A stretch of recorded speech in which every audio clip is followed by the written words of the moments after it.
Welcome to the Genius Factory. Enjoy the video. You're going to jump in right away.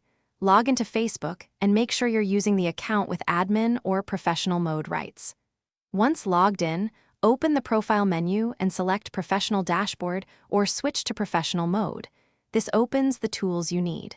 Make sure your page or Instagram account is connected now so settings apply correctly. If you don't see the option, double-check role permissions or try switching to a page admin account before continuing to customization. Once inside the dashboard, navigate to Settings and Manage Tools to tailor what you see. You can add or remove modules, reorder them for priority, and enable insights, ads, commerce, and content tools depending on your goals. Connect integrations like Instagram and set the default reporting view to save time.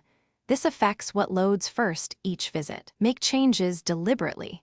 Enable one analytics module at a time and review how it impacts layout so you don't clutter the. Finish by saving your changes and then test the dashboard on both desktop and mobile to confirm the layout persists. Review analytics widgets and quick links to ensure they report correctly and make small edits if a module isn't useful. If a change won't stick, clear your browser cache or try another browser and verify you're still listed as page admin. Permissions often block saves. Finally, reload and re-enter Professional Dashboard to confirm everything shows as expected. Thanks for watching. If you found this helpful, don't forget to like and subscribe.